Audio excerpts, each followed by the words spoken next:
In this nitty-gritty Let's Play live stream, we're going to be playing American Mah Jongg at Mahjong Time.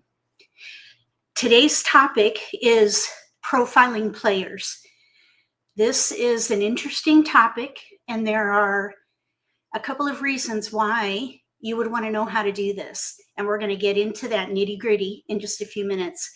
I want to say thank you for watching my videos. Thank you for subscribing if you have. If you haven't, please subscribe. That tells YouTube that you like my videos.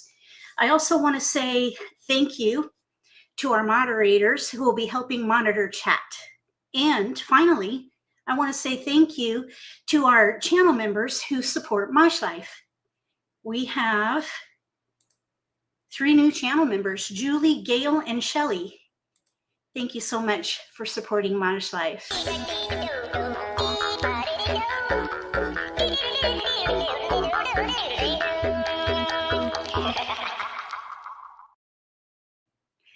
So with all the housekeeping taken care of, let me share my screen and we'll get started with today's topic, profiling players. Hello, Evelyn, welcome. All right, I am going to, we'll do this one right here. Well, wait a minute.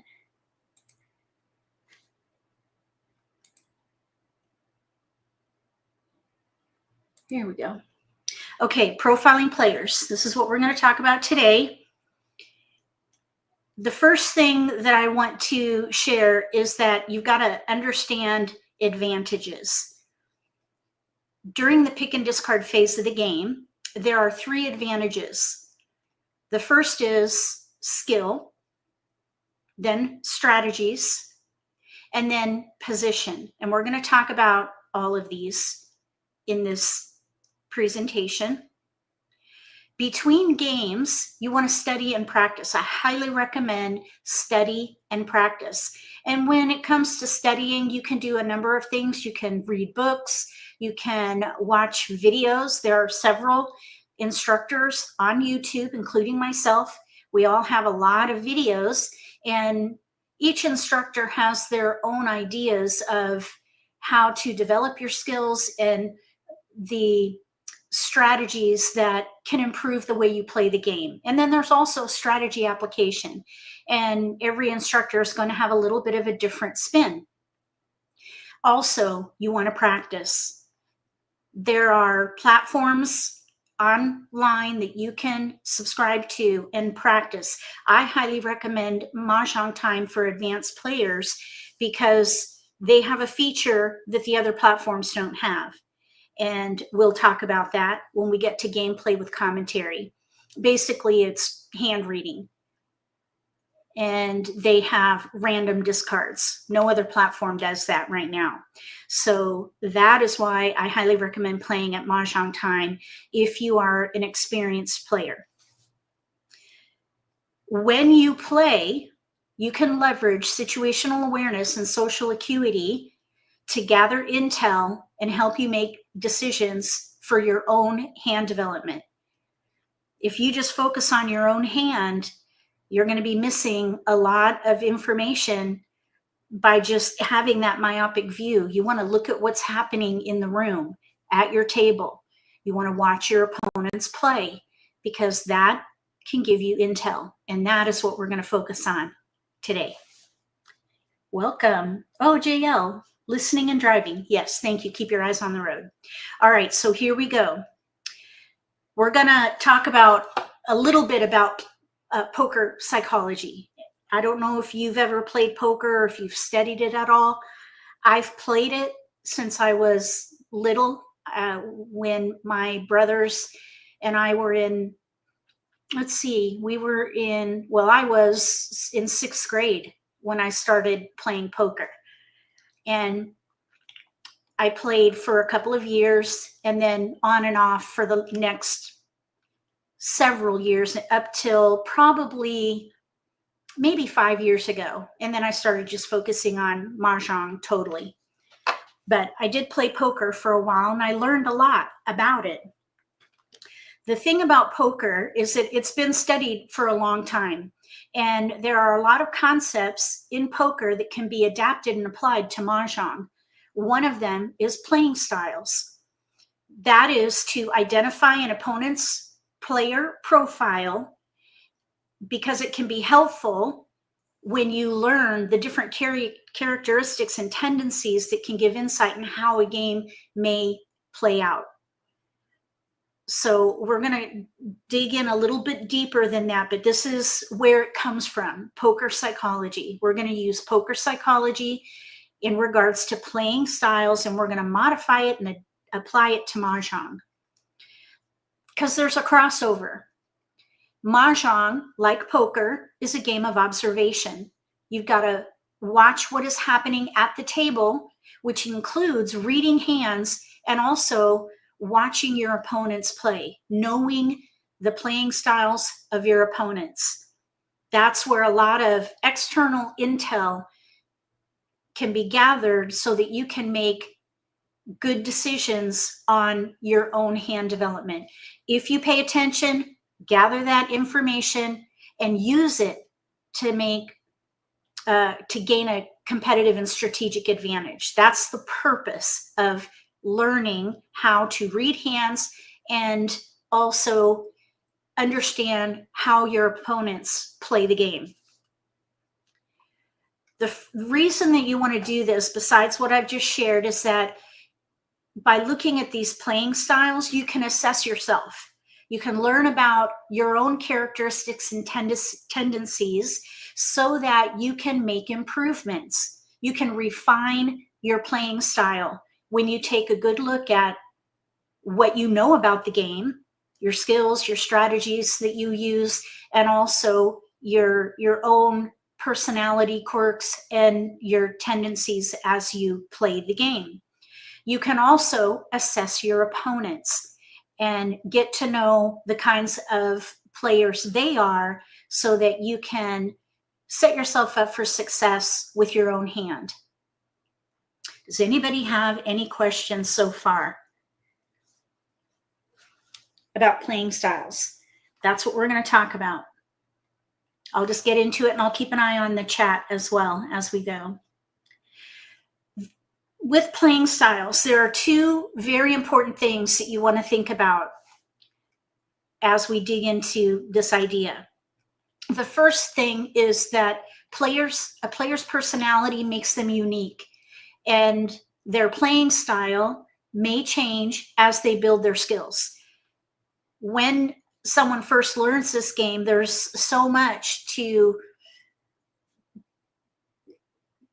digest. Let's just say you've got to learn the rules of the game. You've got to understand the boundaries. You've got to know the game mechanics, how to set up a game and what the process is. You doing the Charleston and then picking, discarding, making exposures with discards, and also declaring Mahjong. There's a lot to take in.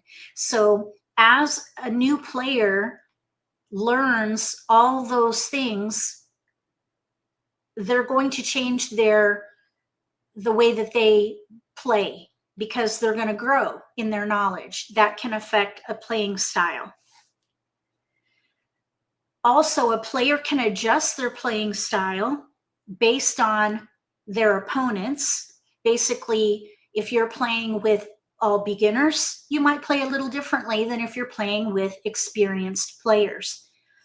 You can also maybe play a little differently if you're playing with in a social setting where there's no scoring and everyone is just there to chit chat and whatnot. But then there's also times where you may play with people who are more competitive, where you're actually playing for points or money. You're playing in a competitive setting, for example. Players will change based on experience and styles of play. Also, players may change the way they play based on the strength of their hand.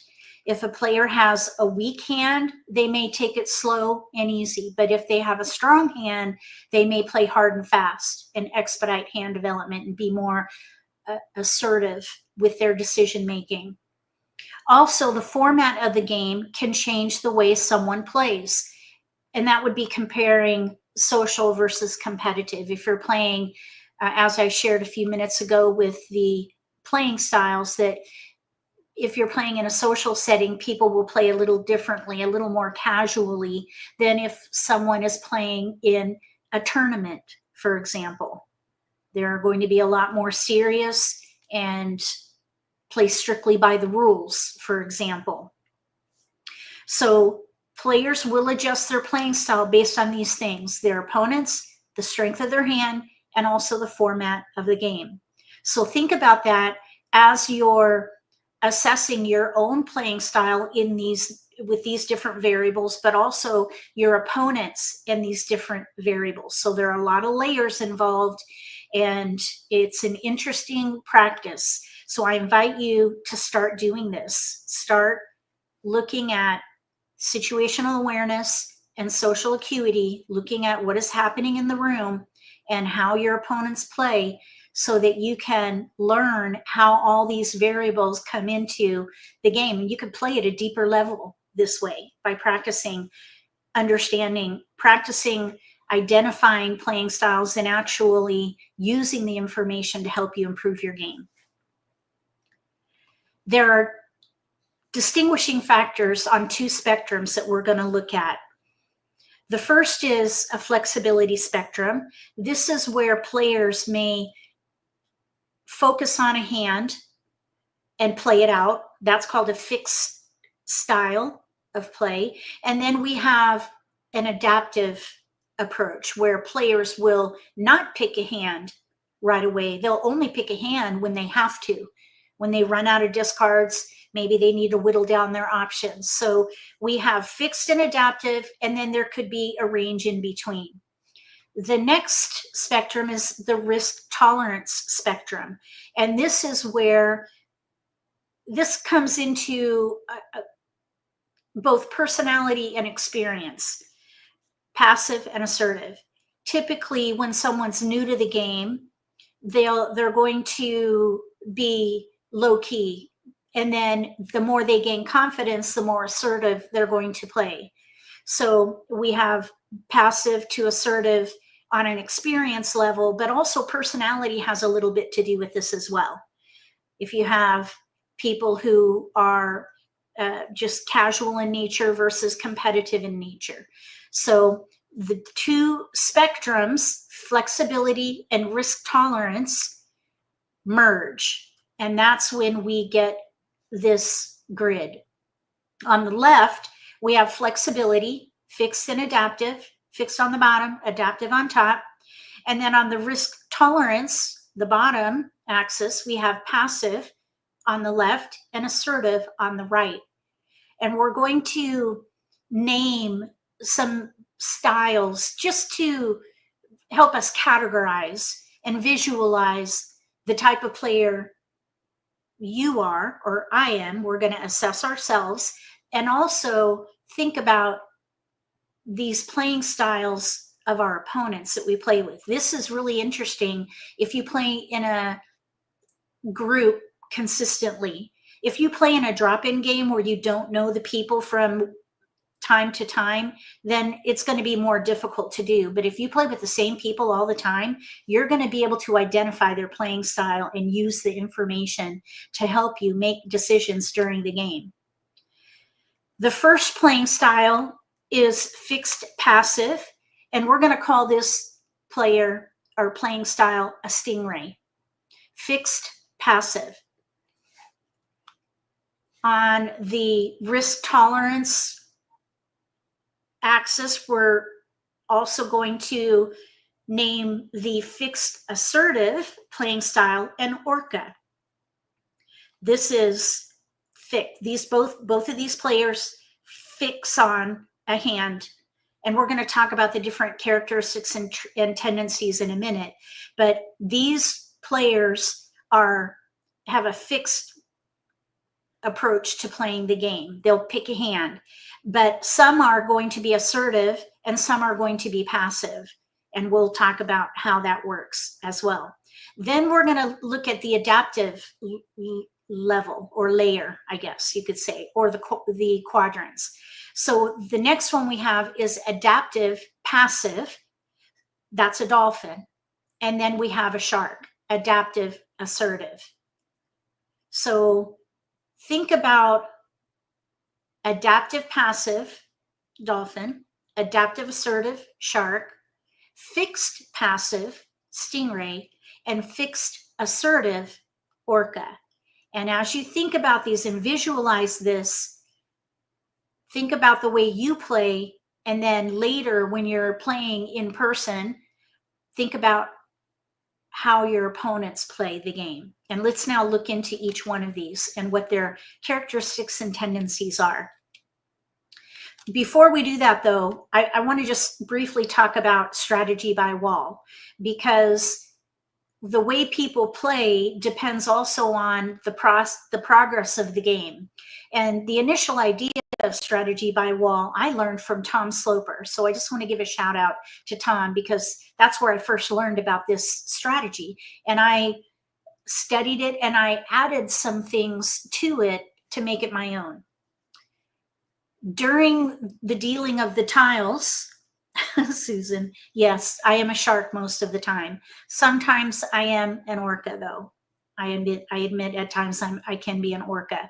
But in the strategy by wall, we have preliminaries. This is where East rolls the dice and they break the wall to begin the deal. And then everybody has their tiles. Once everyone has their tiles, we do the Charleston. This is the pregame. This is a pregame because the game doesn't actually begin until East discards the first tile. So this is what I like to call the pregame hand development accelerator. This is where you transform your dealt hand, and it's why this part of the game is so important. And if you can leverage the entire Charleston, you're going to more likely than not be able to set yourself up for success for the rest of the game. And we'll talk about this more later. After East discards the first tile, the first, let's say 7 picks from the wall, that's the begin game. Then we have the middle game, which is the next wall that's pushed out. And finally, the end game, the last wall. And depending on where East breaks the wall, you're going to need to train your eye to identify the length of a full wall, because this is where you can compartmentalize your strategies based on where you are in the game. And we're going to talk a little more about that as we go. So during the begin game, this would be after, let's see if this is correct on this little strategy by wall graphic. This is after the Charleston. Players tend to pick a hand from their dealt tiles or very early in the game, that begin game, the yellow line where the short wall is right here. That would be the fixed style, the stingray and the orca. And then the shark and the dolphin are more adaptive. They tend to pick 1 or 2 categories from the dealt hand, and then they delay picking a hand until they run out of discards. And a lot of times that takes at least that begin game to get through those unwanted discards.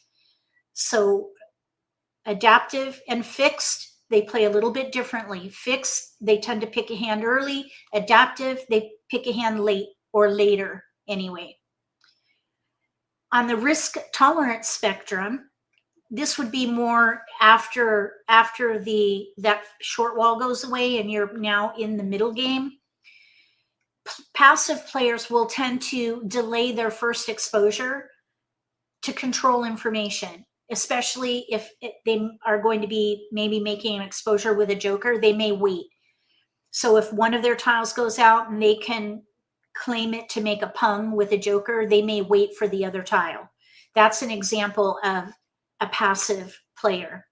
Whereas assertive players will call the discard even if it means the potential of losing a joker. They're more assertive with hand development. So the passive players are stingrays and dolphins, and then the more assertive players are the orca and the shark. In the end game, the risk tolerance spectrum would look something like this. With passive players, they're going to tend to fold and break up their hand to discard safely.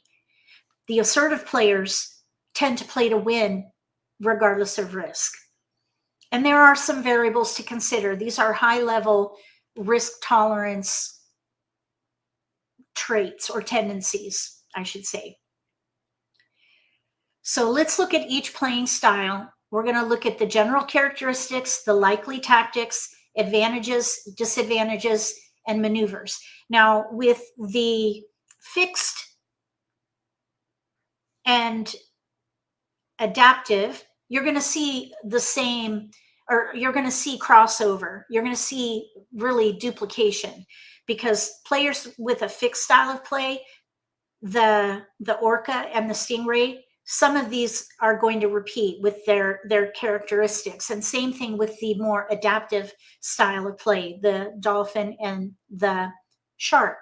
So you're going to see some repeat, but that's just because of fixed versus adaptive, and then also the passive versus assertive. So think about each one of these playing styles as we go. With the general characteristics for a fixed passive stingray, they are risk averse, non-competitive, and they tend to play in a state of uncertainty. This is a playing style that is typical with someone brand new to the game. They're going to start out as a stingray because they don't know enough about the game to play confidently and take risks. Their likely tactics are going to be to limit their hand choice. They're going to probably pick a hand before the Charleston, and they're going to stick with it. They're going to be slow to call for a discard, and they're going to delay commitment to a hand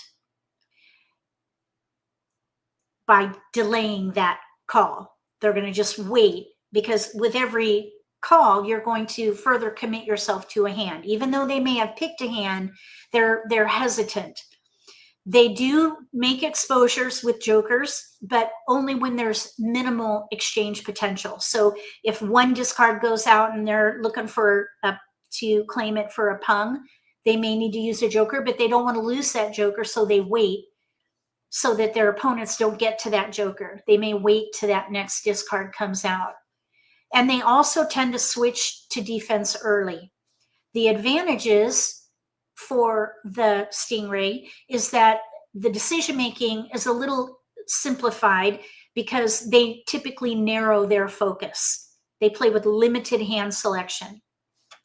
The disadvantages are that they may miss out on needed tiles because they hesitate, they wait, they're more passive.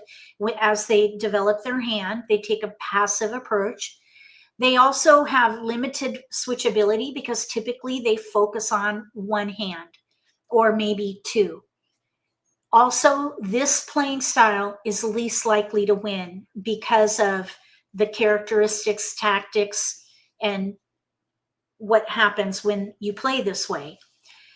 For this type of player, opponents can maneuver against them by playing assertively. Now, we don't want to blow anybody out of the water, but if you play assertively, this kind of a player may become more passive if they're playing with people who are assertive.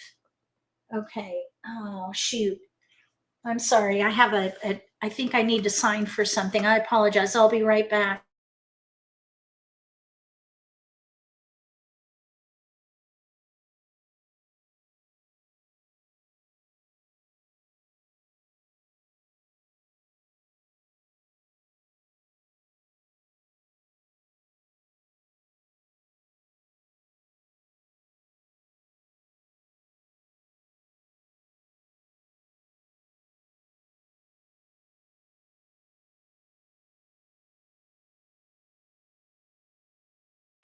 Okay, sorry about that. Gosh, I haven't had to sign for a delivery in a while. Okay, so now, let's see, where was I? Playing assertively. We don't want to blow people out of the water, but if you play assertively with people who tend to be passive, they could draw inward and maybe play even more passively. So you could affect their play.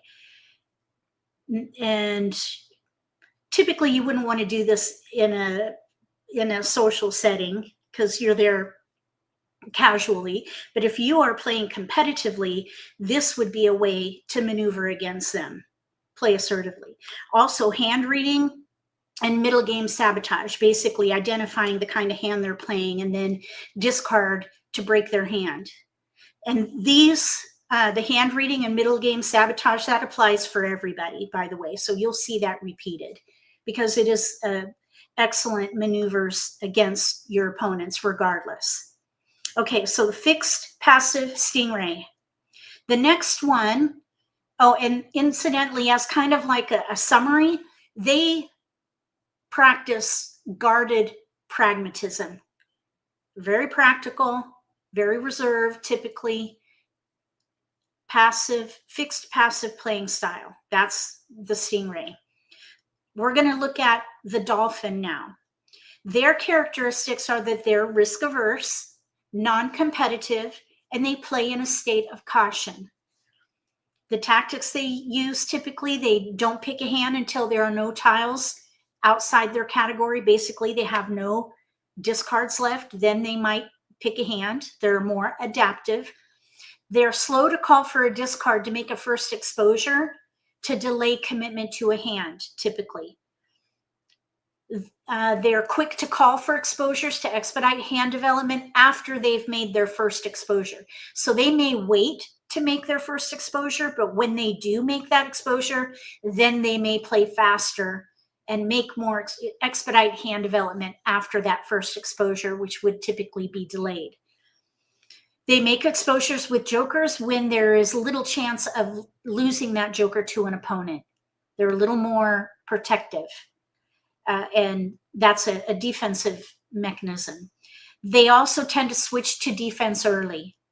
The advantages for this type of player is they have lots of options because they play adaptive. They don't pick a hand till they run out of discards. And they have a lot of flexibility that way by delaying commitment to a hand. The disadvantages is they may miss out on needed tiles because they'll delay that first exposure. And then, of course, after that first exposure, they're going to expedite hand development. Maneuvers against them would be like the stingray, play assertively, hand reading, and middle game sabotage. This type of player practices cautious pragmatism. So the stingray is guarded pragmatism.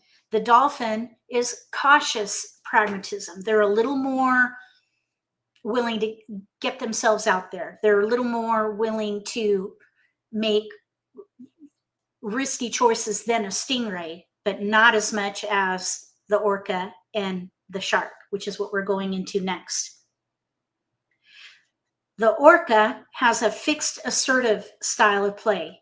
They are risk tolerant, the most risk tolerant. They're very competitive and they play in a state of belief. They typically pick a hand before the Charleston or early in the game, and then they stick with it. They're quick to call tiles to make an exposure, even if that means risking losing a joker. They also make exposures. Well, I just kind of combine those two. So they'll make exposures even if it means they could lose a joker to an opponent. They play to win if they're waiting for one tile in the end game. And sometimes they're even playing to win if they have a gap. That's another thing that I have noticed with an orca. The advantage is their decision making is simple because typically they do have a more narrow focus on the hands that they play. And they also commit very early. So it's a limiting factor with hand development. The more exposures you have, the less flexibility you have. The disadvantages would be that they could get stuck if they commit too early to something, especially if they have a gap in their hand. This is, well, I'll circle back to the differences between an orca and a shark in a minute. So I'm going to circle back to this disadvantage piece. They have limited switchability because typically they commit early, and that could come back and bite them. The maneuvers against them would be hand reading, middle game sabotage, and an early fold. So if you're playing with an orca or really an assertive player at all, if you fold early and block, you can maneuver against them and force a draw if you're mindful and you watch discards and you learn how to do hand reading. You can figure out what your opponents are playing and sabotage their hand. Also, you can figure out what they're playing, because the more exposures a player has, the easier it is to figure out the kind of hand they're playing, and you could potentially disqualify them from the game. Whereas the more passive players, the stingray and the dolphin, they're going to limit their exposures typically. So disqualification can be used against the orca and the shark by that same token. This player, the orca, they practice reckless optimism. Reckless optimism. So now let's look at the shark. Sharks are an adaptive, assertive playing style. They are risk tolerant, competitive, and they play in a state of confidence. They typically don't pick a hand until there are no tiles outside their category, no discards. That's when they'll maybe pick a hand. They gather until they have no discards. They're quick to call a discard and make exposures to expedite hand development, especially if they have no gaps and few weaknesses. So they're a little more discerning with their decisions to claim a discard to make an exposure compared to an orca. They will make exposures with jokers regardless of exchange potential, but only if they have no gaps and few weaknesses. They also play to win if they're ready to win in the end game. They typically play very confidently in that end game, more so than the stingray and the dolphin. The advantages is they typically have lots of options because they hesitate to pick a hand. They wait until they run out of discards. And they also maintain great flexibility because they will delay in claiming a discard for an exposure if they have gaps and weaknesses. So they will have a lot of time to gather and set themselves up for that time when they can expedite hand development confidently. The advantages or the disadvantages are that when they are ready to commit and make exposures, they can get stuck if they commit too early. To maneuver against them, the same maneuvers as the orca apply: hand reading, middle game sabotage, early fold, and disqualification. This playing style practices savvy optimism. The difference between the orca and the shark is that an orca will expedite hand development even if they have a gap in their hand, or if they have multiple weaknesses. They'll play to win. They'll expedite hand development, call discards, make exposures, and they'll think, oh, I'll draw to fill my gap, or I'll get jokers to fill a gap. But a shark won't do that. A shark will wait. They're a little more savvy. They're a little more reserved until they're confident about the level of hand development they have, and then they push. That's why the shark is the most likely to win at the table. Now, these are not written in stone. There's a lot of give and take, and it depends on a lot of things that happen, but these are all general characteristics, likely tactics, and different advantages, disadvantages that you can learn about the way they play so that you can use that information to your advantage. And also think about these things to assess your own playing style and look for ways for you to refine the way you play the game. All right, so does anybody have any questions before we go into the process of how to actually put this into practice? Does anybody have questions about, let's just go back to, I should repeat this chart here. Oh, I didn't go far enough. Right here. Okay, I'm going to duplicate this so that we can just briefly talk about this if anyone has questions. So stingray is fixed passive, orca is fixed assertive, dolphin is adaptive passive, shark is adaptive assertive. Does anybody have any questions about these playing styles. Tendencies, characteristics, advantages, disadvantages. Misty says she's an orca. I know you're an orca. Actually, there are many orcas in the, like, coming through the Beat the Pro series that we do. I look at these things and I learn about how people play, because it helps me as a player to learn who I'm playing with, and I can tell who's an orca, who's a shark, who's a dolphin, who's a stingray, so I can gauge my own ability to play, how to play, what maneuvers I can use to improve my own potential to win. Karen says she thinks she's a dolphin. You think you're a dolphin. Adaptive, passive. So you don't pick a hand typically, but you also are a little reserved with your decision making, especially with exposures. That would be a dolphin.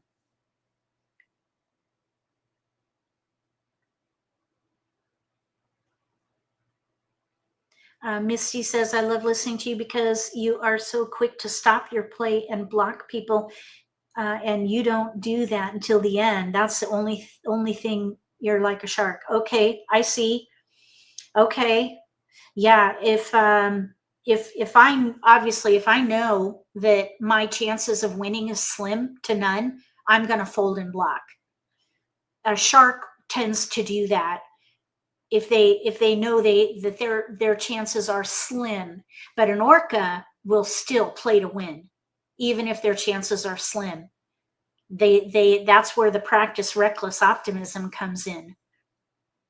Okay, so let's keep going, and we're going to talk about how to actually apply all this. So let me get back to that next slide right here, the process. So here's what you do when you play in person. This is not as easy to do online. The only way you can do all this online is to look at the kind of hand they play after the game. When the game exposes what hand they're playing, that's when you can look at how well developed their hand is. You look at their weaknesses and their gaps. If you see somebody with lots of exposures and they have a gap, they're an orca. They have an orca playing style. If you see somebody with a well-developed hand but only one exposure, they're going to be more of a passive player, either a stingray or a dolphin.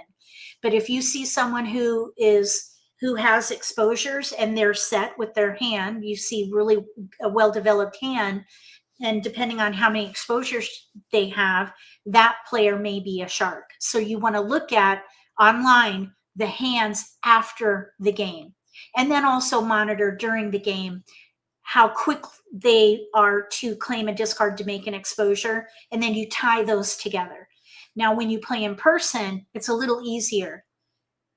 You're going to observe them, observe how they play, identify their playing style, try to see which one of those playing styles you think they are, and over time, you'll be able to narrow it down. And then you're going to interpret their actions to anticipate how a game may progress. And then you're going to adjust your tactics to gain an advantage when you play.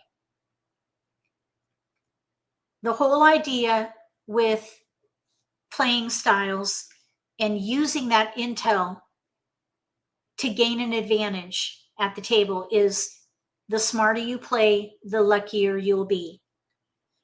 Situational awareness and social acuity are key. All right, you're reckless. Yeah. Okay, so that does it for this presentation. We're going to do gameplay now with commentary, and we'll talk all about that. Let's see. You've learned not always to grab the first discard for a pung if you have too firm in your hand. Dana, hi Dana, you're an orca shark, kind of a hybrid. You play with a focus and intention. The more you move towards the shark style. When you're tired and distracted, you move away from that style. Yeah, it can be a bit exhausting if you're hyper vigilant for a time period. And if you play like a shark for hours. It can be exhausting. That's true. Okay, so I'm going to share my screen and we're going to actually play. I'm going to create my own table because we've got a little bit of political, yeah, whatever. Someone's being political at the table here. Okay, so we're going to do MAHJLIFE. Let's see who comes to the table here. And if you stop second guessing yourself, the Charleston passes go faster. Yep, they do. That's why I like to do those Charleston sprints. All right, so now we're going to see if we can identify playing styles online. It's a little more difficult to do, but I'm going to verbalize as we go. If I notice something, I'll say something. And then at the end of the game, we'll look at players' hands quickly. I've got to keep control of the table, so we may not be able to do it, but it is a good way to figure out playing styles. So I'm going to see Gail here.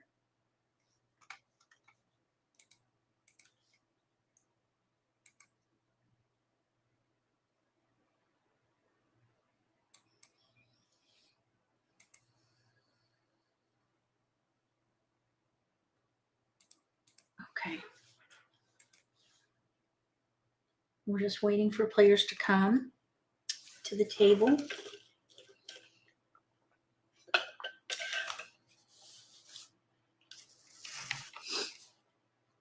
Does anybody else want to share what kind of player they think they are? I typically am a shark. Sometimes if I am playing with people who are more passive, I may play like an orca. I may change my style of play. And also if I'm playing with beginners, I typically play more like a dolphin. Okay, so here we go. So I do tend to change the way I play depending on who's at the table. But if I'm playing competitively, I'm a shark, 100%. Or if I'm playing with other experienced, advanced players, I'll play like a shark. But I tone it down if I'm playing socially with passive players or new players.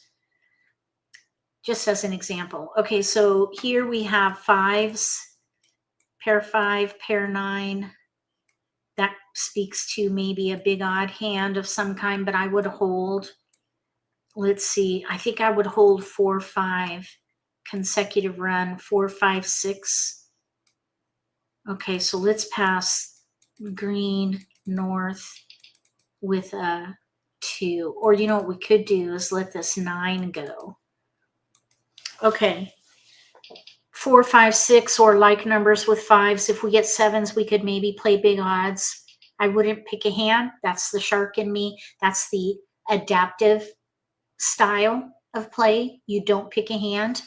So here's a 7. We did get a 4 as well. So here we have 4, 5, 4, 5. Here's a north. I think I would let the 2 go. And also, I think I would streamline and play 4, 5, 6. 4, 5, 6. Let's let the 7 crack go. That 9 dot probably will be broken up.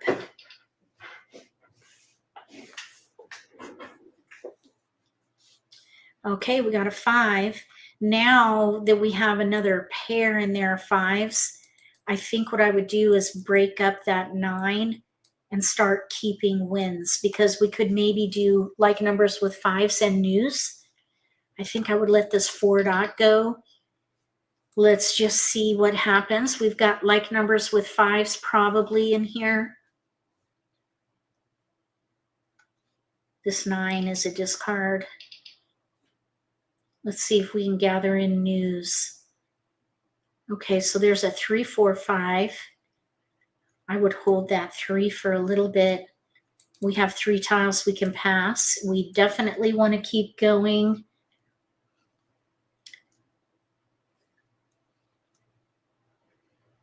Okay, 9, 2, 9, 2, and 1 suit. Not bad. Okay, now this 6 bam, I think I would let that go. We have 4, 5 crack, 4, 5 bam, 3, 4, 5. Okay, so there's a 7 again, but I wouldn't do anything there. I would just pass these on. 1, 5, no.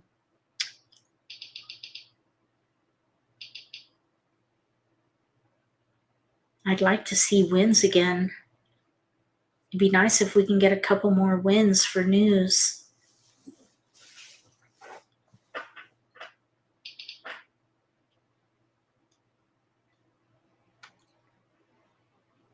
Oh no, but we did get a 4. Okay, so there's 4, 5, 4, 5, 4, 5, 6, and then we have 1s. 1, 3, 4, 5, no 2, that's a gap. So I wouldn't think about 1 through 5. I think what I would do here, we're going to the right. I think I would go ahead and let the wind go and try to get in a full pass here. Let's see if we can get in more keepers. Right now we have one particular hand that we could play. 3, 4, 5, single pair Kong, 4th hand down. I was thinking it would be nice to get a 6 dot. We could try for the concealed hand. 4, 5 crack, 4, 5 bam, 6 dot pair, but that would be a gap. An orca might play that hand, but a shark would opt for the 4th hand down instead. Just as an example. We're going to pass 2. Typically an orca passes a little more risky, like they would be okay to passing like numbers, but not a shark. We're going to mitigate risk. I suppose I could add those tendencies to that chart. I really didn't talk much about the kind of passes they would make during the Charleston. That would be another good slide to add that kind of differentiates the playing styles. Okay, so now we have probably here 4 discards. So that, and we have a hand with no gaps, so that would make us a contender for this game with the 4th hand down specifically. And we picked that hand because we were, let's see here, in between the concealed, well, not the concealed hand per se, but for a while we were considering news with 5s, and typically I don't pass flowers. So that was not something that I would pass. Okay. Hi, Marion. Very informative. Thank you. 2 characters. Thank you, Marion. Caught a few minutes of it. What's the name of the platform? This is Mahjong Time. This is called Mahjong Time. Okay, now we have a pair of flowers. With a pair of flowers, oh. 2 characters. The only thing I would consider would be a gap hand, and that would be the Quint Chow 4 hand. characters. Quint Chow hand, 6th hand down, but we have no dots. 9 dots. 9 bam. No, we don't need that. 9 bamboos. Some of you may know about joker bait. This is when you hold a pair that you don't need, and during the middle of the game you discard one and someone makes an exposure with a 2 joker dots. And then on your next turn you make that exchange. Flowers are not good joker bait because since there are 8, somebody else could get to it before you. So usually flowers do not make good joker bait. Here someone just hesitated on that flower, so we might be able to get a joker out of this pair depending on how long we keep it and how desperate they are to make an exposure with a joker. That hesitation probably was because they didn't want to make an exposure with a joker. That's my guess. Somebody has a flower in their hand and they weren't ready to call. Or they were not committed to calling. 8 characters. Okay, we don't need the 8. 8 bamboos. Okay, Misty, thank you. 6 dots. Oh, that's what I was hoping to get that for a pair, but there was a hesitation on that. So I would not even consider the concealed hand at this point. Well, unless we draw a 6, and then I would think about it. But 7 bamboos. that hesitation means somebody has a 6 dot in their hand. If there was no hesitation, then the 6 dots are in the wall. So the game will pause to allow the players to make a choice. 7 dots. And that's where that hesitation comes from. So somebody has flowers and somebody has a 6 dot. Somebody also has a 7 dot. Incidentally, the player to our right discarded both the 6 and the 7. So the player across from us and to the left, they're probably playing consecutive run with big numbers or evens and odds, respectively. 1 character. So it will be interesting to see. The player in front of us, they have 2 2s. bamboos. The player to our left has a couple of odds, but they also have a couple of evens. I would say the player on our left is playing 5 through 7. Dragon. The player across from us may be playing odds. Let's see if I'm right. Okay, so 7 odds characters. across from us, 5 through 7 to the left. Let's see if I'm right. 4 bamboos. Yep, there goes another even. That's a pair for us. We have our single there and pair. We need a 4 crack in here. 5 bamboos. That's our Kong tile, but we're not ready. There's a joker. We may need that for the 5. Well, we are going to need it for the 5 now. Okay, here's the hesitation on the 8. Kong. Evens. 7 bamboos. Could they be playing evens? Maybe. West wind. Okay, we're going to let this. Oh, joker exchange. 8 dots. So now we'll let the 4 go. And we're set now.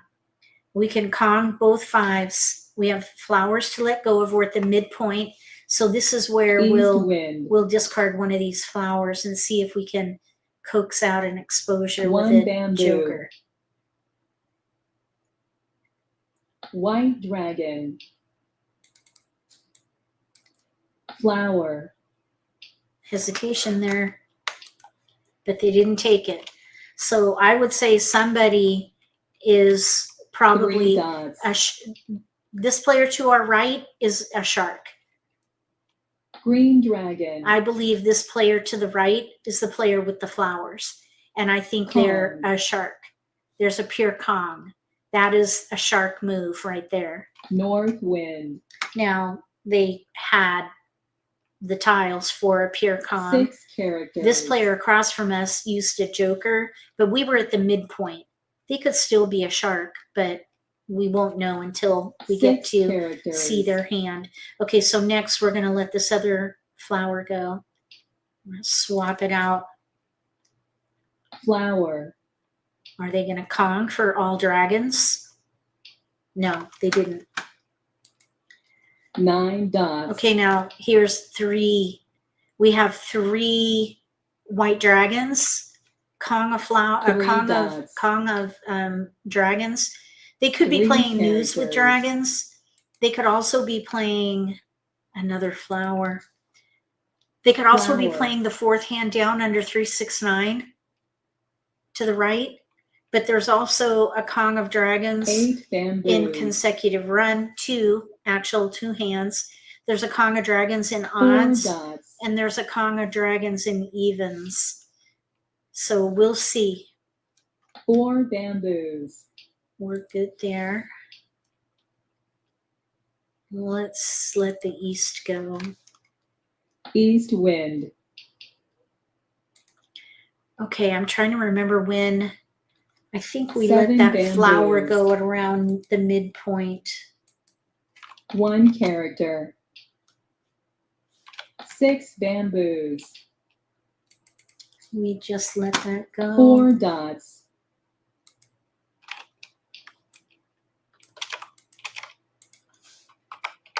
4 characters. Okay, that's a pair for us. So that's the second one out. So it's getting really tight for us now. 6 bamboos. We're in the end game. 7 characters. We can let that go. West wind. There's only 1 9 bam out, so let's let that go next. 5 characters. Okay, we can Kong. Kong. 9 bamboos.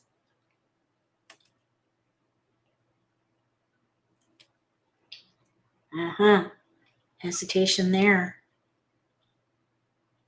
White dragon. They have 2 7s in front of them here. 5 7 bam. characters. They got our joker. 9 dots. We have 1 discard. We need that 4 crack. 7 characters. 3 dot, 2 are out. 3 dots. 7 dots. Kong. I thought they were doing evens, but I knew somebody was also playing big numbers in consecutive 3 run. bamboos. Oh, that's a single for us. Oh no, I thought they were doing odds. 2 characters. West. West wind. So maybe this player on our left is doing odds. 6 characters. They have a whole lot of evens in front of them. 3 bamboos. 2 6. Oh, pass. 2 6 white. 6 dots.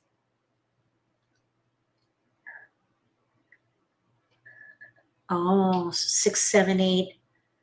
Oh, red dragon. Let's play to win. This is risky. Red dragon. News with dragons. Kong.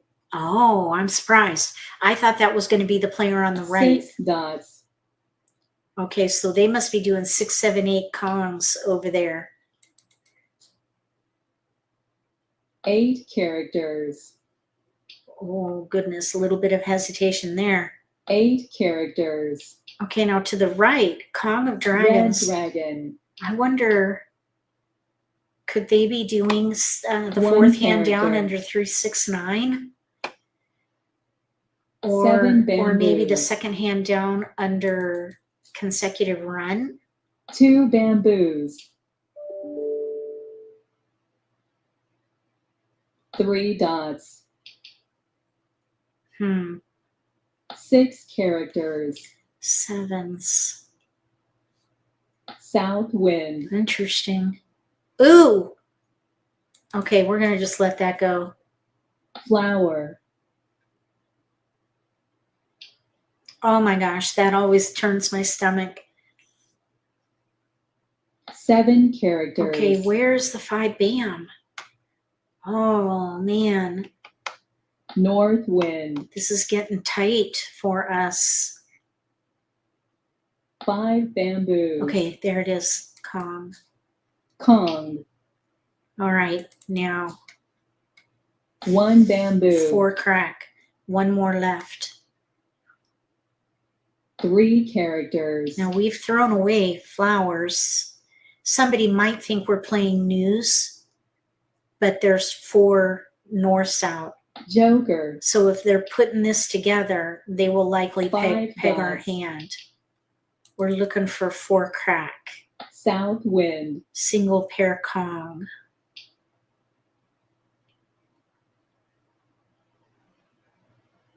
South wind. 6 bamboos. 1 dot. That was already thrown. South wind. We get 1 more pick. Let's see here. This one. Oh, that's locked in. Joker. 5 bam was thrown earlier. 8 characters. There it is. Like maybe the third or fourth round of discards. East wind. So looks like a wall game.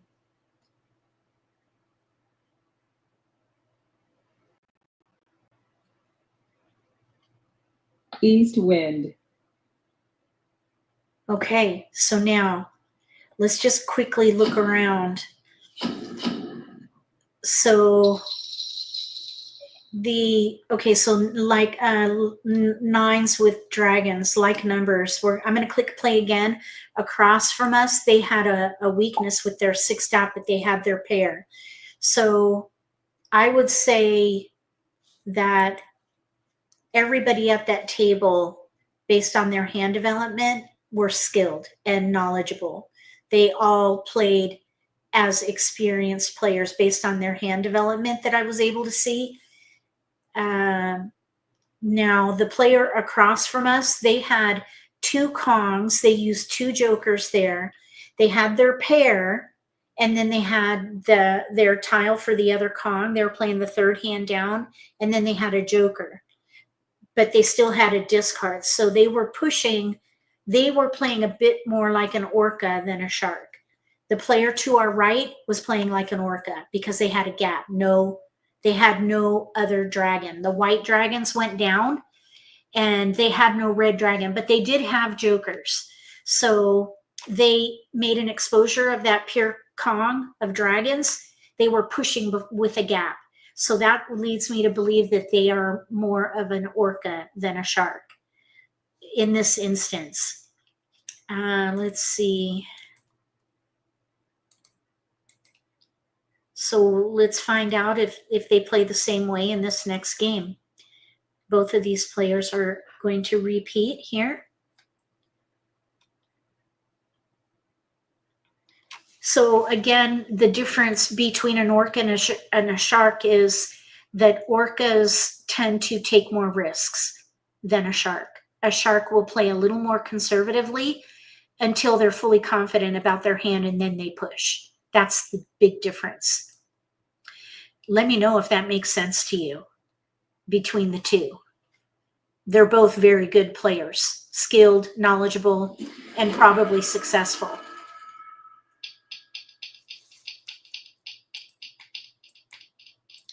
Okay, so now we have a pair of flowers and then a widespread.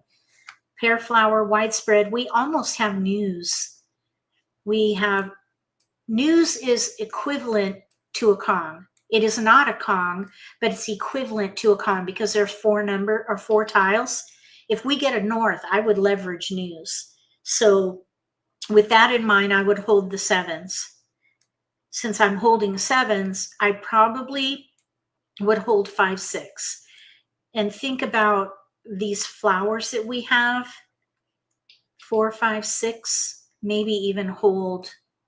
No, we've got to have tiles to pass. So I probably would let the 4 go and that dragon.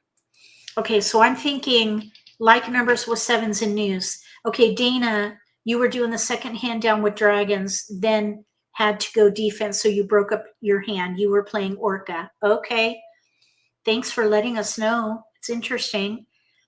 I find it interesting to think about the tendencies and the style after the game where you look and see what level of hand development was going on. But when someone breaks up their hand, that kind of muddies the water a little bit. So it's a bit hard to determine the playing style if someone broke up their hand. So keep that in mind as you do an endgame assessment. Okay, so now we have a greater potential in here for like numbers with 5s than we do with 7s. I think what I would do here, though, is let the 6 dot go, because we might be able to do the consecutive quint chow hand, 4, 5, 6 cracks with 7s. Okay, here's a 7.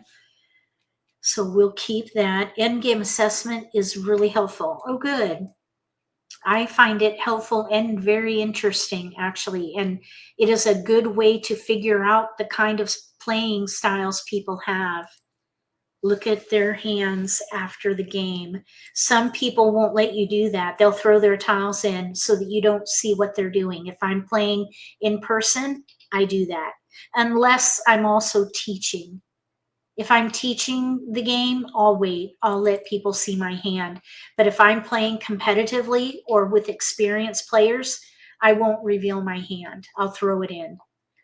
Well, gently. I don't want people to see, well, everybody I'm sure knows I'm a shark. If they know anything about me, they probably know that I play like a shark. But sometimes I do play like an orca and sometimes I play like a dolphin. Just depends on the setting and the skills of my opponents.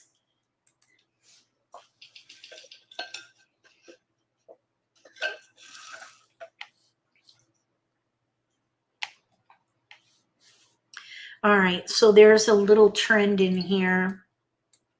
5, 6, 7, 6, 7, 8. We never got a north. We have a pair of sevens, so I think I would let the 5 go.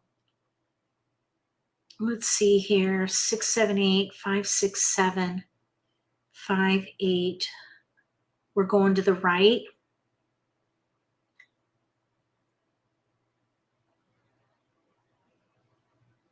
Okay, I'm going to pass 2.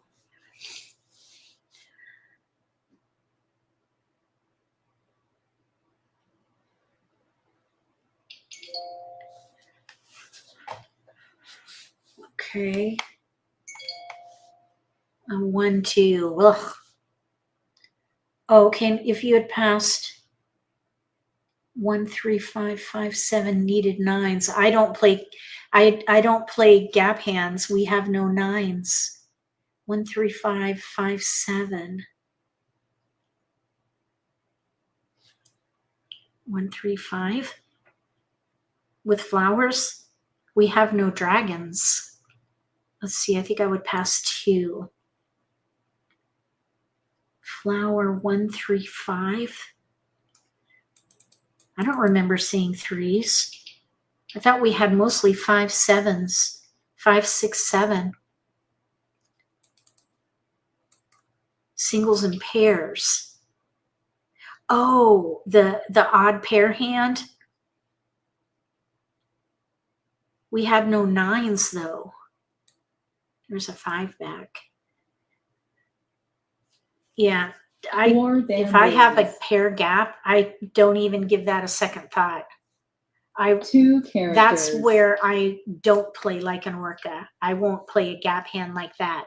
Now, if that gap can be filled with jokers, then I might consider it. 1 character. It was after the second pass. Okay. All right. So now we have 3 flowers here. 1 character. So I probably would look for a hand where I can use these. Let's see here. 7 characters. Let's just gather. We don't need to pick a hand yet. We're just going to gather. There's a hesitation on 7 card. Okay, and a pung. So I would not consider playing like numbers with flowers. I would more look for an opportunity for the multiplication hand under odds. And that way we can leverage that pair. 6 characters.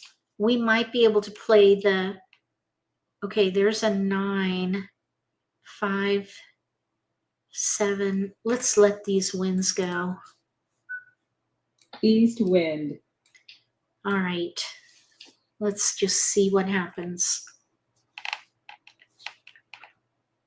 3 characters. 1 dot. 5 characters.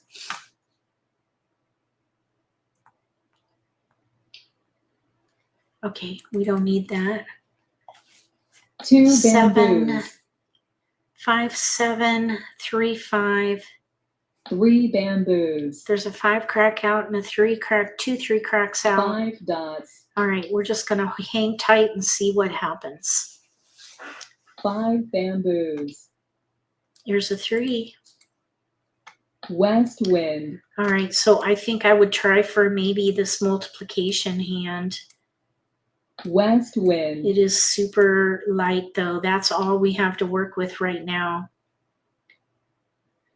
North wind. I would also maybe look for an opportunity to gather in a chow. 3 bamboos. We would need 4, 5, 6 in cracks. South wind. 4, 5, 6 in cracks. Consecutive chows with 7s. 5 Consecutive characters. chow with 7s. 8 characters.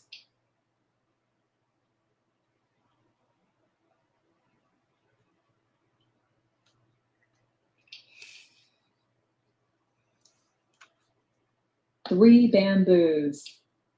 We'll let the 2 go. 2 4, characters. 5, 6. Oh, 7 crack right here. 7 cracks are out. 7 bamboos. Oh, darn. 1 bamboo.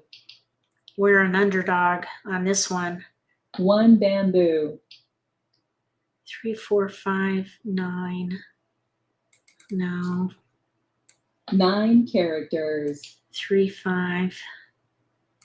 3, 4. 4, 5. 1 bamboo. Let's see here. 1 character.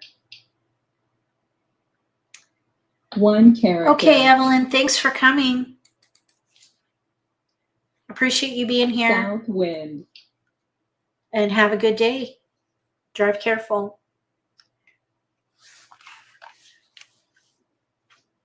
White dragon. All right, we need keepers in here. 3, 4, 5, 4, 5, 6, 7. 1 dot. 7 crack pung is out. 9 bamboos.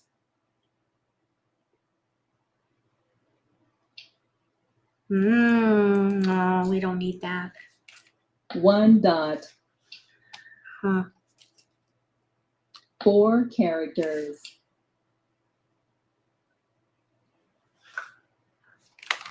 White dragon.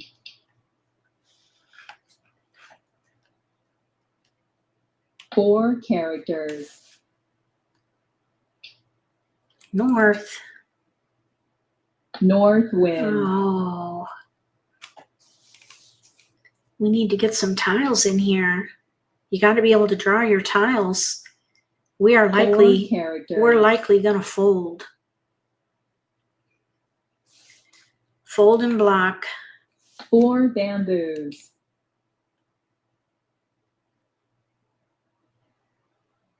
9 bamboos. We have no gaps for addition 5, Pung. 7, 3, 5, but it is just super weak. Red dragon. Well, 4 dots. it ain't over till it's over. Okay, so there's an 8. Let's see here. 3, 5, 7's right there. Let's throw the 3. 3 characters. Okay, so maybe we play 6, 7, 8 Kongs. 3 dots. Pair of flower. Let one of these flowers go here. We probably should do 6 it right about bamboos. now. We would need to Kong that. 1 is out. A 4 7 is dots. out. No 8s are out. Oh, now there's the 5. Oh my goodness.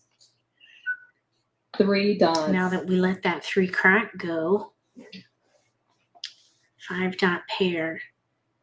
1 is out, so that won't 5 make good joker bait. bamboos. That can go now. Consecutive quint. White dragon. Consecutive quint with flowers. 6 dots. 6, 7, 8, or 5, 6.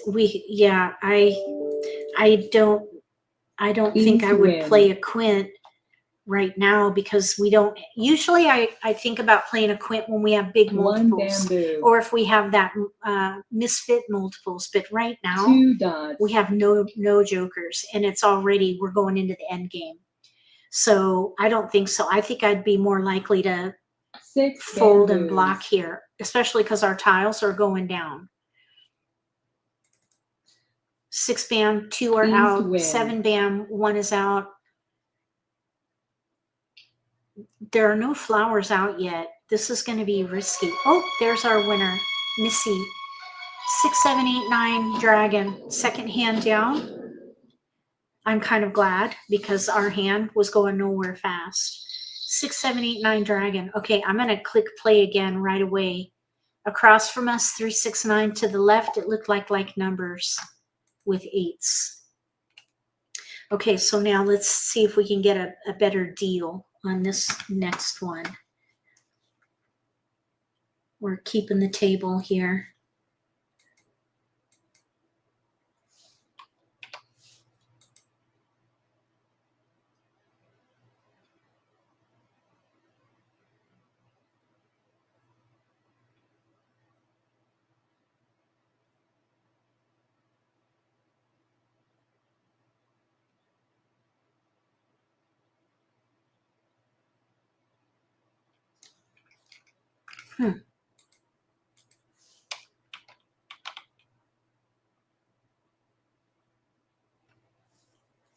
Okay, so we'll do east, we'll do south, oops, west, north. Okay, Judy, thank you for coming to the table. Thank you for playing. All right. Oh, shoot, Dana, I'll look for you at the next table. Okay, let's see. We've got a lot of cracks. Here's a pair of dragons. Pair dragon, pair 3. There's a flower. Not real helpful though, but we do have 2, 3, 4. We also have some 3, 6, 9 here. Maybe 3, 6, 9 dragon. Let's start by discarding the 1, 8 south. Okay, so let's see what we can do with 2, 3, 4 dragon or 3, 6, 9 dragon. So second hand down under consecutive run, maybe second hand from the bottom under 3, 6, 9. I would gather for it, but I wouldn't pick a hand yet. That 9 dot with the dragons probably needs to go. Doesn't really work.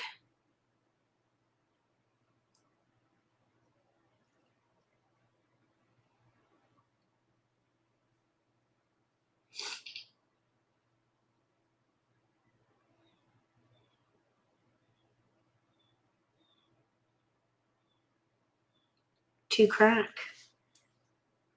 2, 3. So let's see, north 7. Let's pass this 2. Or 2, 3, 6. This 6 is not going to be helpful. Let's do 6, 9 here. All right, we need a 1 or a 5 in here if we're going to maybe play that second hand down and use these dragons, especially now that we have a 2. So now that we have a big multiple, this 2 crack, I would consider a quint. That dragon quint, I'd consider it, but I would also look for a 1 crack. 1, 2, 3, 4 dragon. We're going to look like a copycat because that's what the player in the last game played. Okay, no keepers here. That's a good pass.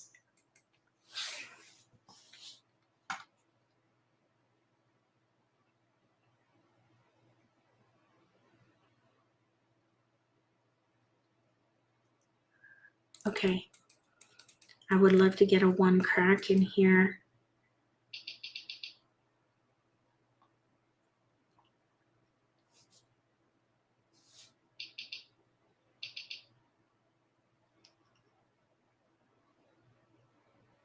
We got a 5. Maybe we can do 2, 3, 4, 5 and let the 2 go. 2, 3, 4, 5. This right here is a bit risky.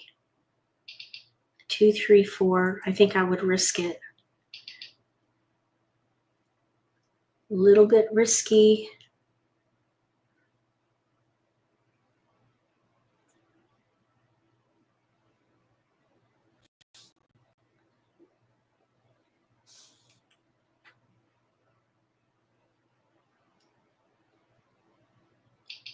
Okay, let's see what we get. I would still love to get a 1. Oh well. Okay, so now we have 3. Those can go, no problem.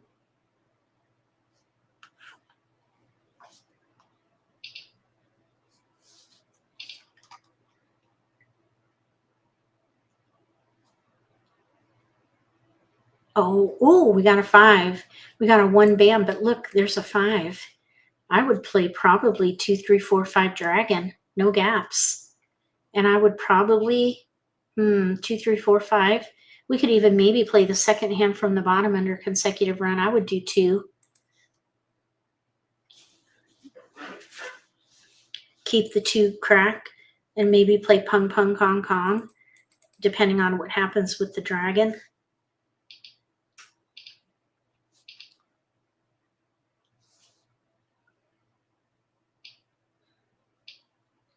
Ooh, everybody's passing 2. Okay, this will be interesting. No keepers. Oh. All right.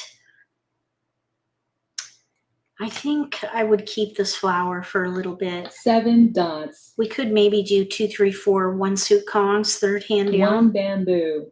Maybe. 4 bamboos. Dragon. East wind. We do have some year potential in here. 4 characters. 2, 4 crack. 2 bam white. North wind. So technically we have all keepers at the moment. 7 bamboos. A flower. Okay. Oh, let's let the dragon go. The green dragon. Okay, so now 2, 0, 2, 4 flower. Maybe the second hand down under the year, or maybe 2, 3, 4 1 suit kongs. 2 dots. Okay, there's a 4. Green dragon. Year block building. 4 dots. 1 bamboo.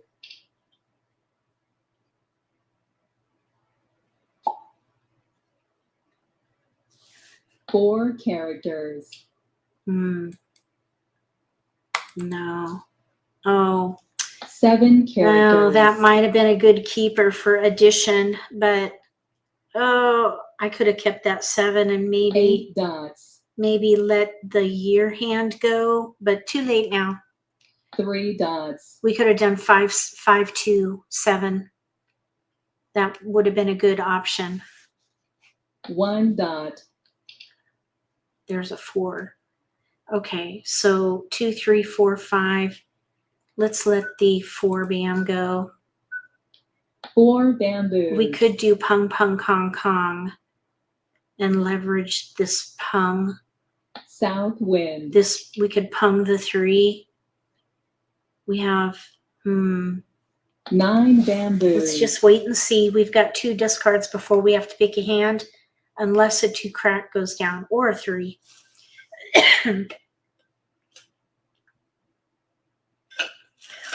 Whatever we play, we're going to need a joker for the 4 crack. 1 dot. Another 2 bam. Oh my gosh. I think it's too late for that though. Okay, let's let the dragon go. Oh, White dragon. that year hand is just, oh, the flowers don't quite work for us. 7 bamboos. And we had only one white dragon. Okay, so I'm thinking 3 characters. I'm thinking pung pung kong kong. Pung. Okay, so it's 74 tiles. Let's let the flower go. Flower. Didn't work. 9 bamboos. Okay, now we're gonna try the 2 bam. 6 We're characters. gonna try to wait a little bit on that 2 bam. West wind. We need a joker for the 4 crack. Flower. Mah Jongg. Oh, now. Okay, well done, Beth. This is Beth. News with 9s, fully concealed, or concealed, I should say. Well done, Beth. Pretty hand. Okay, so we're going to play again because we want to keep the table. Okay, so much for trying that 2 bam joker bait. Didn't have time. And if we had gone for addition, we wouldn't have gotten there quick enough. No other 7s went down. We didn't draw anymore. So no regrets. It is good to think about what you could have done, but don't get stuck in that coulda, shoulda, woulda trap. It's easy to think about that, but just move on. Move on, make the best of what you have. That's what I try to tell myself anyway. Okay, hopefully we can squeeze in 2 more games. I would like to do that. Oh, Dana. There's Miss Dana. And Anna. And Gail. Here we go. Oops. North. All right.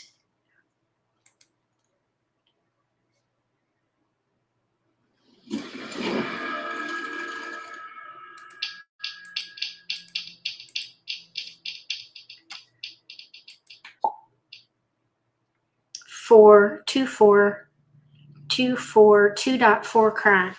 So I would think about playing either 1, 2, 3, 4 or evens. We have a pair north. This is a misfit quint hand right here. North, 2, 4. Misfit quint. Let's hold the 3 and the 5.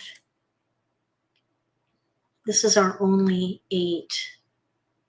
2, 4, 6, 8. We have a gap, no 4 dot. North and south. Oh my gosh. We're gonna let the even hand go. 3 crack. Let's let this 3 crack go. Okay, here we go. North and south. 4, 5. Here's a 5. Here's a red dragon. I almost said crack dragon. That's not a thing.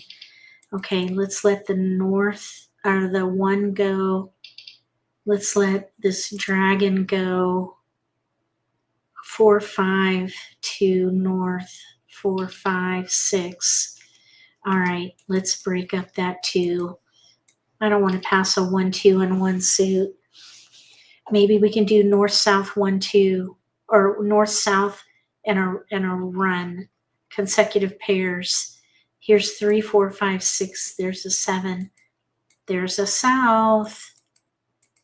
Okay. Oops. No, we don't want to pass like numbers like that. Let's see if we do 2, 3, 7, north and south. We have a 4, 5 crack pair. We're going to the left.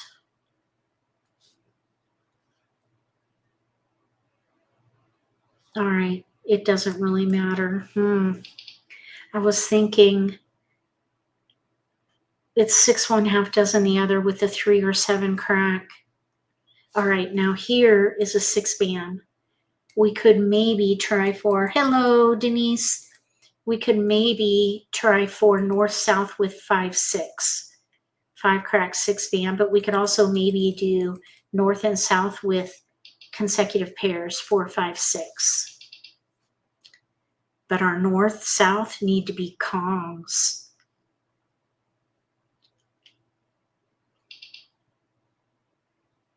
I think north and south with 5 6 offsuit kongs is better, because we could call for north south pung pung.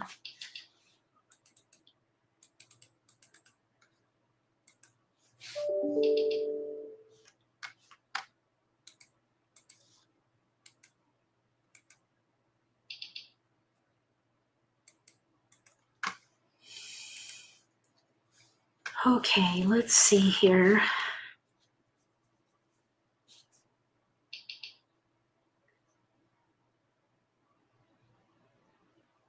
Oh, we got the 7 back. 4, yeah, but that's, oh, and the 3.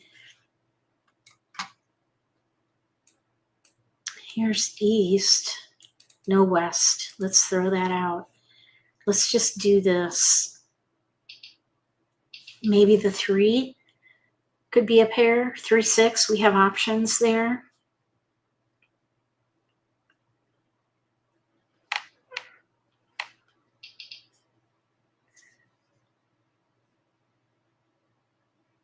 Four east, 4 crack. Oh, okay. We have a pung of 4s now. I would let the 6 go. They want 2, 3, 4, 5, 6. Let's pass east with a 6. Everybody's passing 2. Oh, we got a 1. It's not that great, actually. Okay, well, let's East see what wind. comes in. I wouldn't mind getting an offsuit 3, East wind. a 7. 1 character. Oh, 3, 4, 5, 6, 7. That's terrible. West wind. 6 bamboos.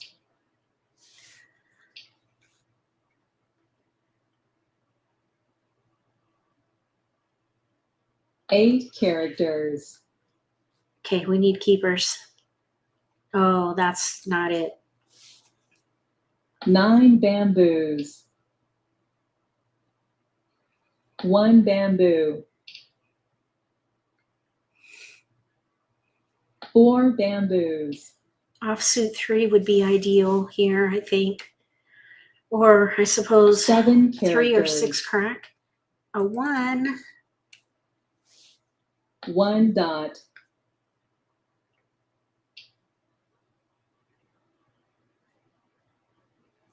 5 bamboos. 2 bamboos. North and south. We're in between these 3rd hand down and 7 the characters. 5th hand down. A 4. Let's let the 2 go. 2 bamboos. East and west are out, so I wouldn't think 1 about bamboo. news concealed with 4s. Because east and 2 west are dots. down. We would need pairs, or singles, I mean, there. Well, I suppose we could keep that and 8 let the dots. 7 go. There's another 4. Wow. 7 characters. Okay, news with 4s. I would think about 4 it. dots. East wind. Oh no, 3 easts are out. White dragon. We threw 1. 3. Okay, that's an offsuit. Let's let the 6 go. 6 characters. We could maybe do 3 bam 4 crack. North south pungs. Green dragon. East wind. Yeah, there goes the concealed hand. 1 character. 7, no. 7 bamboos. Green dragon. 7 bamboos.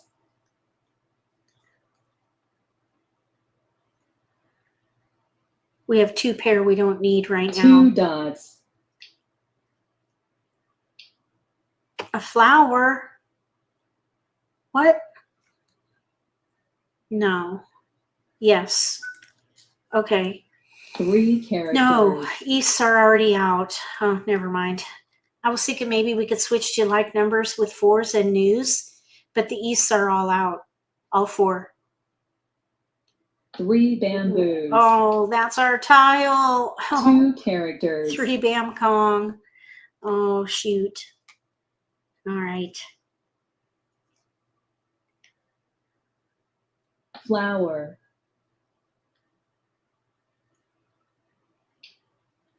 Let's let it go. Flower.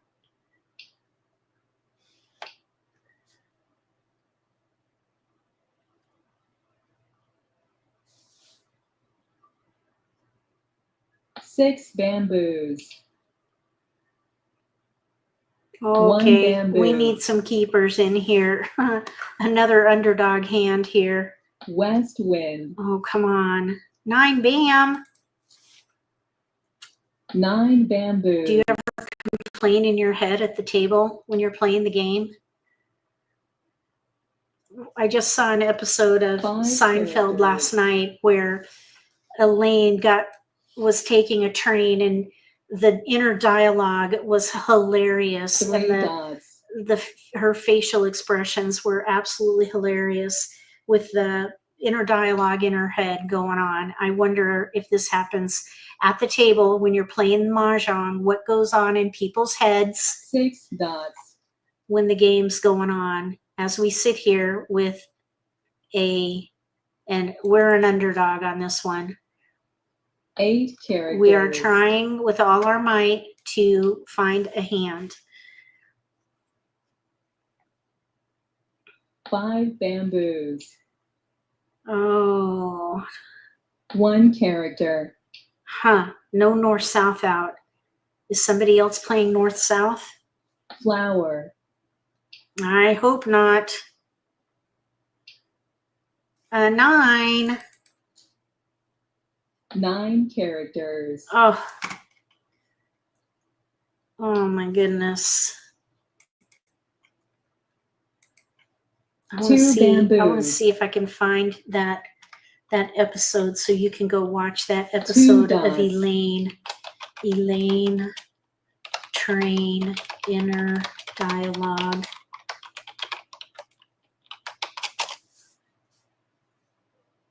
Seven dots. It is absolutely hilarious. Okay, we're gonna there it is. I just found it. Flower. Oh my gosh, I found it. Okay, after this live stream. 7 characters. Okay, I won't put it in chat right now, but I have it in my North clipboard. wind. Okay, we have a hand with no gaps, so let's go ahead and pung. Pung. Okay, so we're gonna let the 2 go. 2 bamboos. All right, now this 5 crack, 1 is out, 4 bam, 1 is out. So those are not going to be joker bait. They don't really 9 qualify bamboos. because nobody took those tiles. 5 characters. Yeah, there it goes. They're at least safe. Nobody wants these tiles. 9 characters.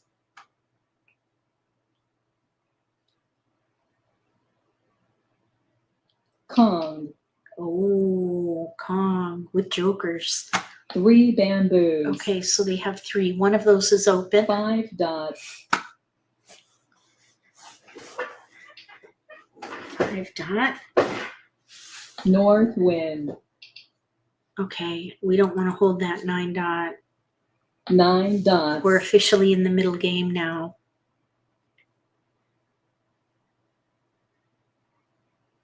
I wonder if they were trying for like numbers with 9s and news. Oh, to our left. Awesome. 3 bamboos. Oh no. Oh, our tile. Oh, I was so excited to have another turn, and then they discarded the tile we needed. 9 dots. That was Gail. Gail did it. Gail did West it. wind. Hi, Debbie. Thanks 6 for coming. characters. We're an underdog. Okay, we don't want to hold dragons. Red dragon.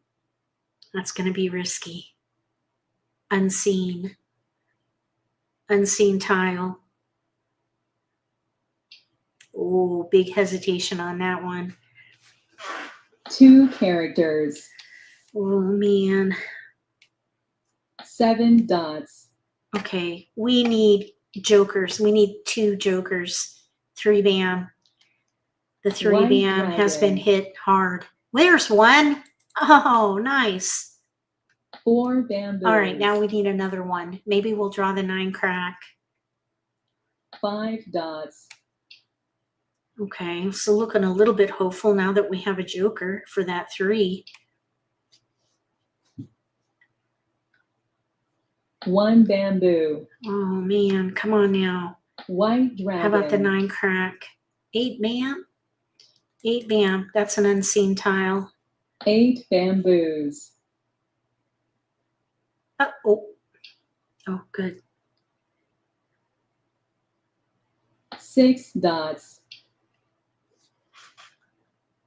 4 bamboos. No.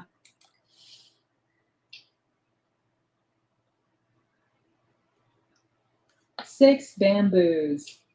Joker. Oh, man. 4 bamboos. We got it. All right, now I feel better. We just jumped to contender.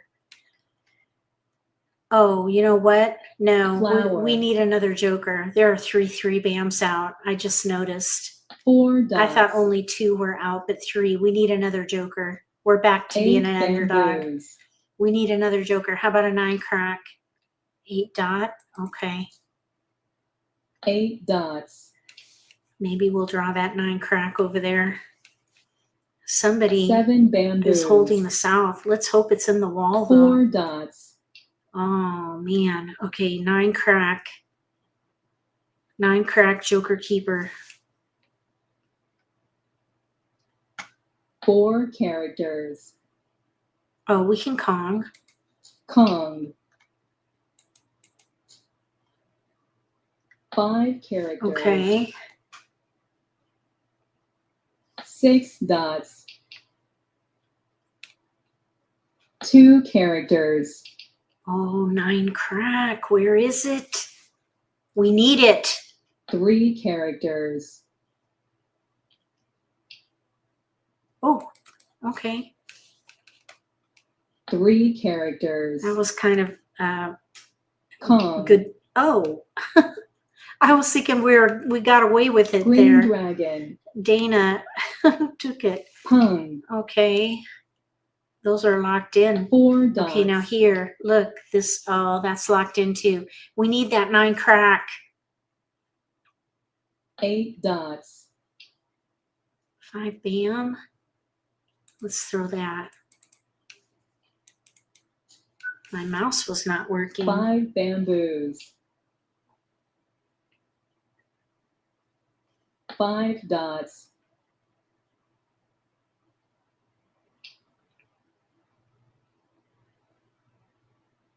2 dots.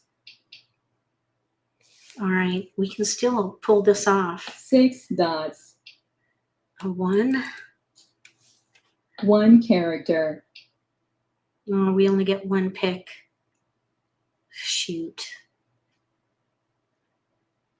5 bamboos. Oh, 2 characters. I don't think it's going to work, though. I think most people probably are going to fold at this point. West wind. Yeah, I'm not going to throw a 6 crack. 5 characters. 3 dots. Oh, another wall game.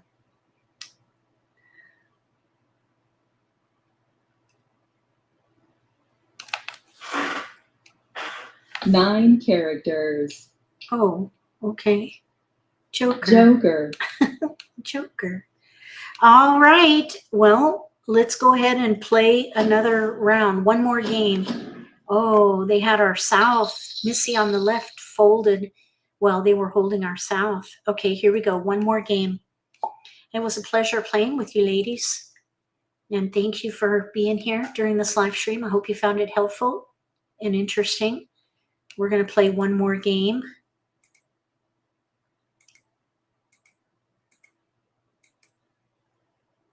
One more game for this live stream.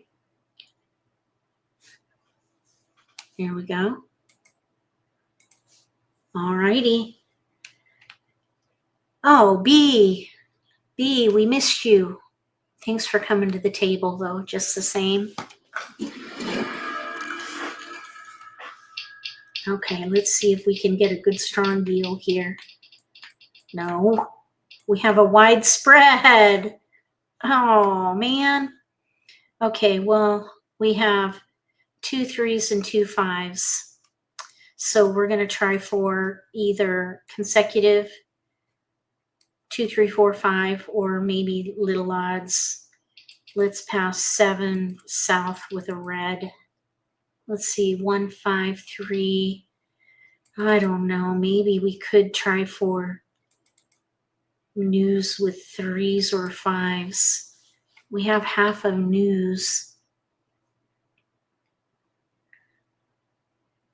A 4. We got a 4. All right. Okay, here's 7 8 9. That's going to be risky. I don't want to do that. I don't. We're going to break up the wins. 3 4 5 of some kind. 2 3 4 5. 3 4 5 probably. There's a 2 and a 4. All right, so 4 2. Okay, now west 8 can go. 2 3 4 5. 2 4 5. 2 3 crack 4 5 dot, targeting the 4. Let's let this 2 dot go.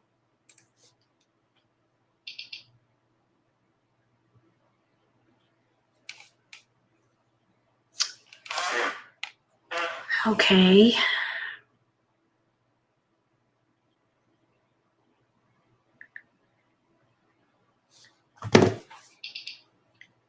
Hmm.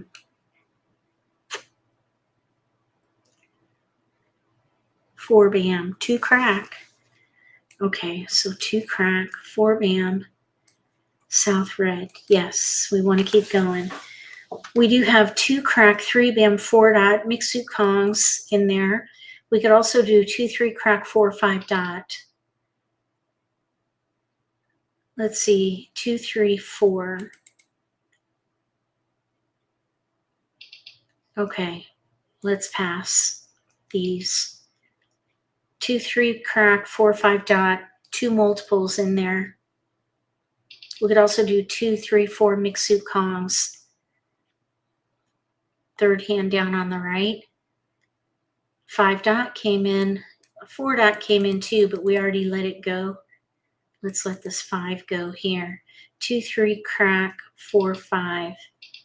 Yeah, let's do offsuit there. Okay, 2 3 4 5 pung pung kong kong. So let's pass 3 west 8.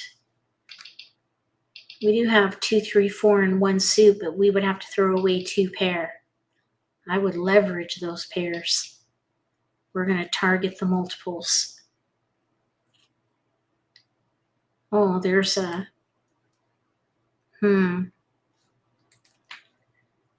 there's another pair in there. They want 2 tiles. 2 3 4 5 4 5. 2 3 4 5.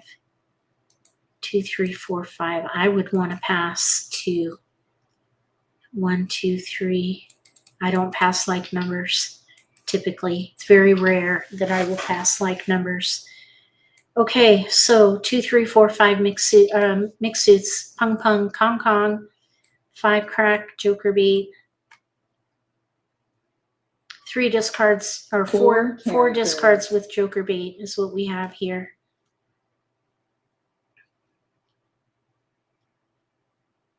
One character. Okay, let's let that flower go.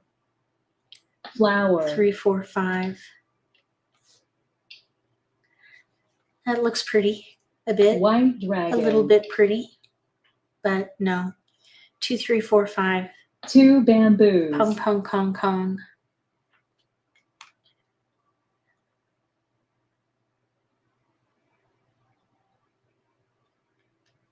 Three bamboos.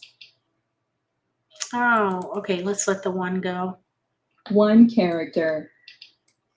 Oh my goodness. So 4 discards with joker bait. 5 crack pair. East wind. Let's see if we can make 1 dot. make that work for joker bait this time. Where, if you don't already know, we are tracking, we as in this community, MAHJLIFE community, we are tracking the success rate of joker bait. And 6 so characters. far, we have had 200 Green attempts dragon. with 12 successes. 6% 5 success bamboos. rate. Joker bait currently at 6% 1 bamboo. success rate. That is a yikes there. 1 dot. Here's 2, 3, 4, 5 dragon.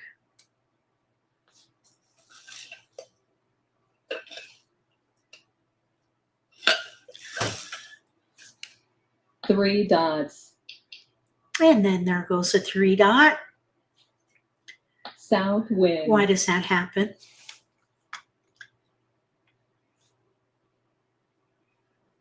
Six bamboos.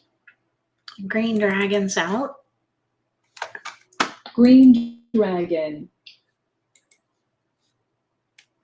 4 characters. White dragon. 8 characters. Okay, come on now. We need keepers. That's not it. North wind. 4 dots. We need to Kong. I would not pong. There's a white dragon out right there. 9 bamboos. 7 characters. Oh, man. Oh, that's out. 6 characters. Oy, oy, oy, oy, oy. 1 bamboo. Huh. 9 bamboos.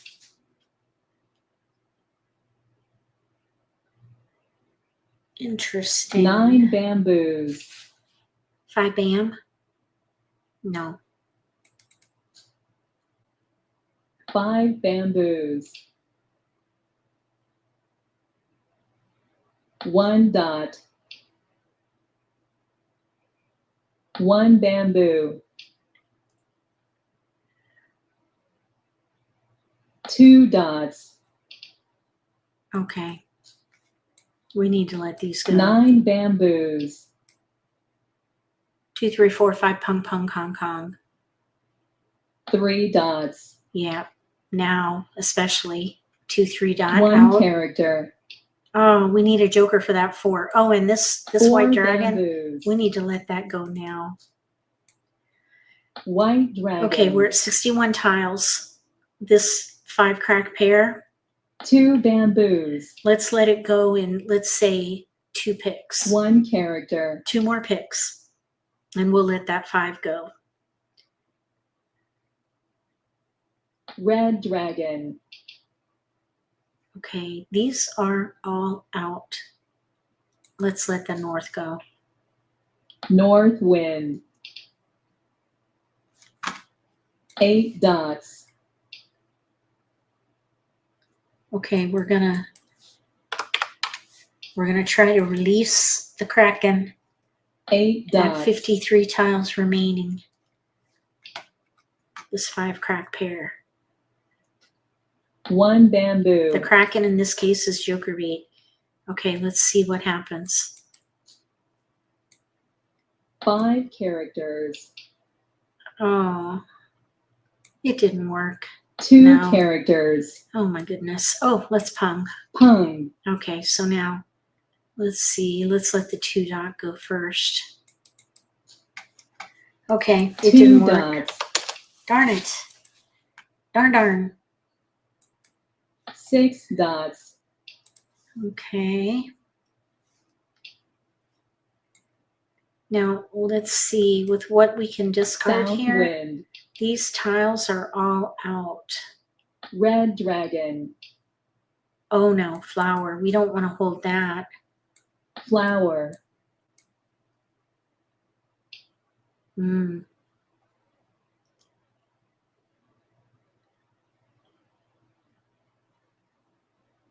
Two characters. So we are going into the end game after this pick. We have 5 discards. 3 characters. We are an underdog big time. There goes one of our tiles, by the way. And we still need a joker. 4 dots. Oh no, now we need 2. Oh my goodness. White dragon. Well, we tried. I'm thinking we need to fold. Fold and 1 block. dot. Fold and block. 6 characters.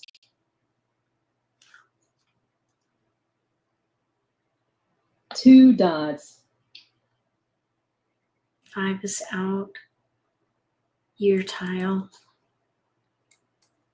4 bamboos. 2 Ah. bamboos. 6 dots. Hesitation on the 6. Flower. We're going to let the 6 bam go. Oh my gosh, there it is now. Yes. 6 bamboos. It's safe at least. All right, so we can hold that. 2 bamboos. 3 dot. Let's see. So 2 6 bams are Flower. out. 2 3 dots are out. 2 4 cracks are out. 1 5 crack Red is out. dragon. 2 5 bams are out. 7 dot. None are out. 7 dots. Kong. Ah, we get another turn. 8 bamboos. Kong. Oh, and then we get skipped. Oh. 5 bamboos. All right. East wind.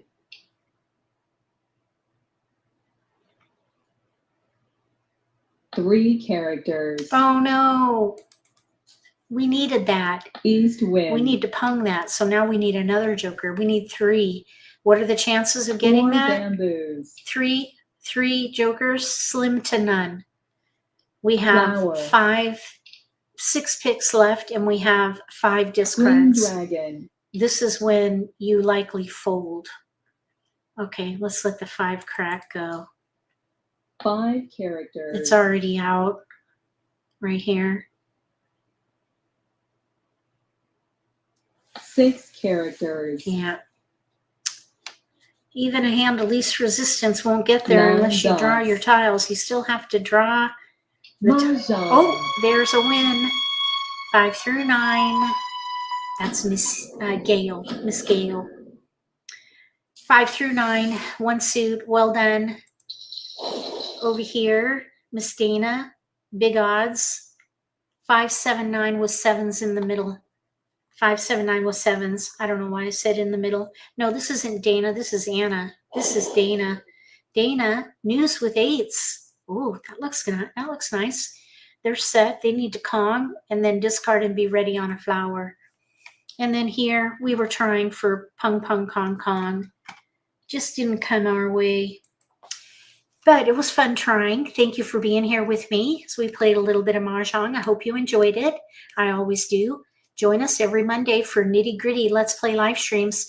Tuesdays we do the Obsessed Tier channel member live streams. So you need to be an Obsessed Tier member. Tomorrow we're going to do a inside scoop on something coming up that I hope to announce next week. Wednesday, we're going to do a sneak peek on that inside scoop with channel members in the members only live stream. You got to be a member, a channel member, to be part of that live stream. And then on Thursday, we'll do Beat the Pro, for the second season of the Beat the Pro challenge. And then Friday, we'll do Simply Social and then another Beat the Pro. Incidentally, we're going to go down to one Beat the Pro a week on Friday nights with an extra Saturday session on occasion, maybe once a month.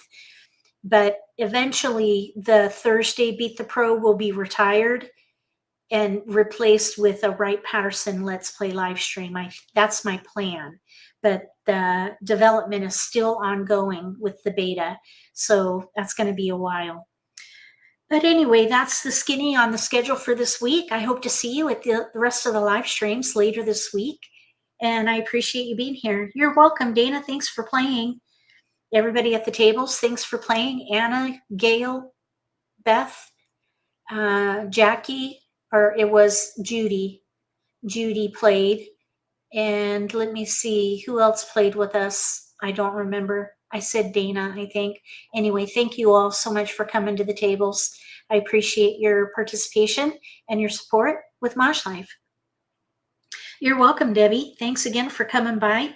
And we'll be back again every day this week, Monday through Friday, I should say. And I can't think of anything. Oh, yeah, I was going to share. Okay, if you're interested, check out this little snippet of Seinfeld where Elaine is on the train going somewhere, and she has an inner dialogue about the frustrations of being on a plane with a bunch of people. I love her character because I feel her. She's a lot like me. Oops. Or I'm a lot like her. This inner turmoil in public. But anyway, the reason I'm sharing it is because I imagine that inner dialogue going on at the Mahjong table when people are playing, and what must be going through their heads sometimes with the tiles that come through their hands and the things that happen at the table while they're trying to create a beautiful hand. Let me know if that resonates with you at all. I think it's hilarious. So I hope you enjoy that. With that, I'm going to go ahead and sign off.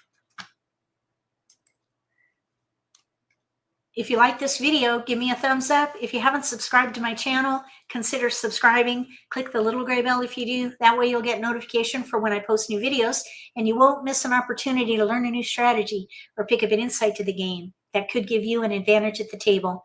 Between now and the next video, may all your picks be keepers.